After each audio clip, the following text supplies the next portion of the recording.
Olá, eu sou Renato Ambrosio Júnior e é um prazer estar colaborando aqui com o Rafael Albanês com essas perguntas sobre ceratocone. O Rafael, eu fico muito feliz com o seu convite, parabenizo o seu trabalho à frente da Associação Brasileira dos Portadores de Ceratocone e é muito importante a gente explicar, orientar e tentar ajudar as pessoas com um pouco de conhecimento, porque de acordo com até aquela missão médica de Hipócrates, que é o pai da medicina, mais de 2.500 anos atrás, a gente sabe que a gente cura algumas vezes, alivia muitas, mas sempre tem que dar o conforto. E eu acredito que a orientação seja fundamental. Então, ceratocone é uma doença da córnea, que é a lente transparente mais externa do olho. A córnea vai perder a sua sustentação, vamos dizer assim, biomecânica, ela vai ficar mais fina e mais curva. E isso acontece por uma combinação da estrutura, vamos dizer assim, genética do paciente, ou seja, que ele nasce com a estrutura da córnea e o ambiente. E no caso, o ambiente, a coisa mais importante é o hábito de coçar os olhos. Então é muito importante a gente entender que se existe uma causa para o ceratocone, essa causa é ligada ao hábito de coçar os olhos e agravada pela questão da alergia, que é muito importante. Tem um colega francês, o Damien Gatinel, ele fala que se você não coçar os olhos, não tem ceratocone. Ele coloca como se fosse uma condição sine qua non. Ele tem uma conjectura que chama no rub, no cone. E isso está bastante promovido na internet. Eu diria que não é tão simples assim. Eu até gostaria que fosse tão simples assim, porque se o paciente parasse de coçar o olho, não teria ceratocone progredindo. Mas alguns pacientes a gente vê que tem um ceratocone progressivo, apesar de não estar coçando os olhos. E isso é quando o ceratocone é mais no componente genético. Eventualmente, algumas pessoas têm a córnea que não é tão fraca, mas ele de tanto coçar acaba desenvolvendo o problema. É por isso que a gente fala que o hábito de coçar os olhos, ele causa o problema e agrava o problema. Ele causa a ectasia, que é, vamos dizer assim, o tipo de doença que o ceratocone é, e eventualmente ele agrava um ceratocone. Como é que a gente trata o ceratocone? Primeiro é importante entender que o tratamento tem dois grandes objetivos. O objetivo primário é o paciente enxergar bem, ter boa qualidade de vida e qualidade de visão. Então, é a reabilitação visual. O segundo é não deixar o ceratocone progredir.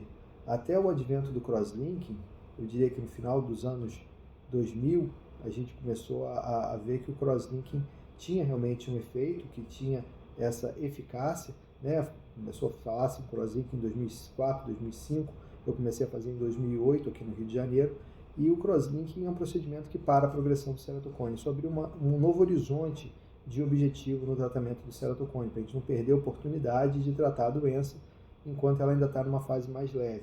Mas é importante a gente entender que fazer o tratamento precoce demais pode oferecer mais risco do que benefício. Então, essa indicação ela tem que ser feita de forma muito consciente. É possível que o paciente tenha uma boa visão até sem óculos e precisar de fazer o crosslinking, sim, é possível, mas isso tem que estar muito bem embasado com exames complementares, para você ver essa questão da progressão e, eventualmente, até ter um prognóstico de progressão, de chance de progredir mais. Então, as duas questões mais importantes são a reabilitação visual e a estabilização da doença. Quando você fala em reabilitação visual, começa com óculos. O óculos, com o exame do wavefront, pode ser mais eficiente, ou mesmo até o exame da topografia, que estuda a face anterior da córnea, a curvatura anterior da córnea. Esses exames vão ajudar a direcionar aquele exame de perguntar qual é a melhor lente, 1 ou 2, que muitas vezes é muito confuso para qualquer pessoa e mais ainda para o paciente que tem irregularidade, como no caso do ceratocone. É importante demais a gente partir para a lente de contato quando o óculos não funciona. E a lente de contato bem adaptada pode realmente reabilitar o paciente e melhorar muito a qualidade de vida, a qualidade de visão do paciente. A lente de contato não para a progressão do ceratocone, mas ela pode eventualmente até agravar. Isso ficou muito claro no consenso como uma limitação da lente de contato. Ela não tem esse benefício de parar a progressão.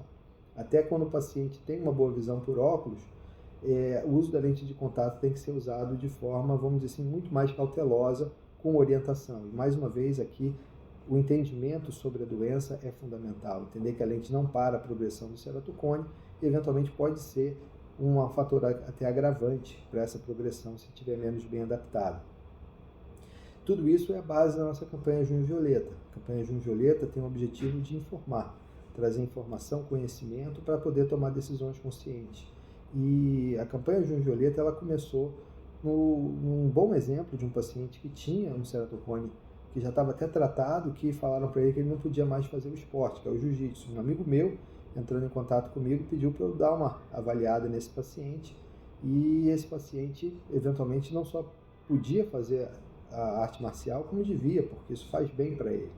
Então, a falta de conhecimento pode fazer o paciente sofrer mais do que a própria doença. Então, com esse exemplo, foi, vamos dizer assim, até uma forma de... foi o caso que eu precisava ver para realmente, não, tem que fazer essa campanha. E aí começaram uma série de coincidências para a gente chegar até o mês de junho e a cor violeta. E isso ressona comigo. Você pergunta por que eu me tornei referência em ceratocone. Eu sou médico oftalmologista, filho de pai e mãe oftalmologistas, meu irmão também é oftalmologista, sou casado com um oftalmologista, mas o meu interesse com córnea e cirurgia refrativa vem um pouco do meu pai, que foi pioneiro na cirurgia de miopia, cirurgia de ceratotomia radial aqui no Brasil, mas quando eu estava na minha residência, eu eventualmente fiz um exame de topografia, e esse exame é muito comum você fazer na residência, você aprende, você treina fazendo exame no colega, e nessa situação eu tive um diagnóstico, eventualmente, de um ceratocone, mas é um ceratocone que, na verdade, é um falso ceratocone, é uma topografia um pouco irregular, mas isso me permite ainda fazer uma visão perfeita, eu enxergo perfeito de longe. Eu só preciso de óculos para perto por causa da presbiopia.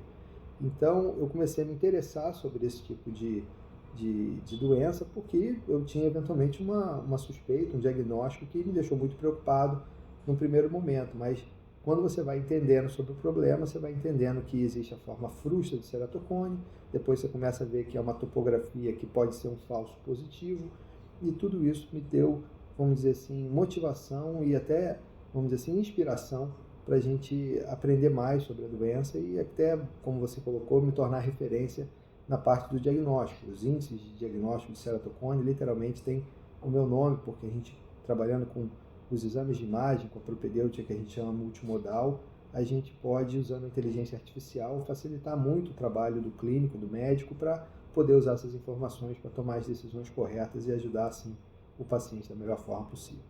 Então, espero ter respondido todas as suas perguntas. É um prazer participar. Mais uma vez, obrigado pela oportunidade de colaborar com vocês. E eu fico, assim, sempre à disposição para colaborar, para ajudar os pacientes com ceratocone. Um grande abraço e, eventualmente, até breve.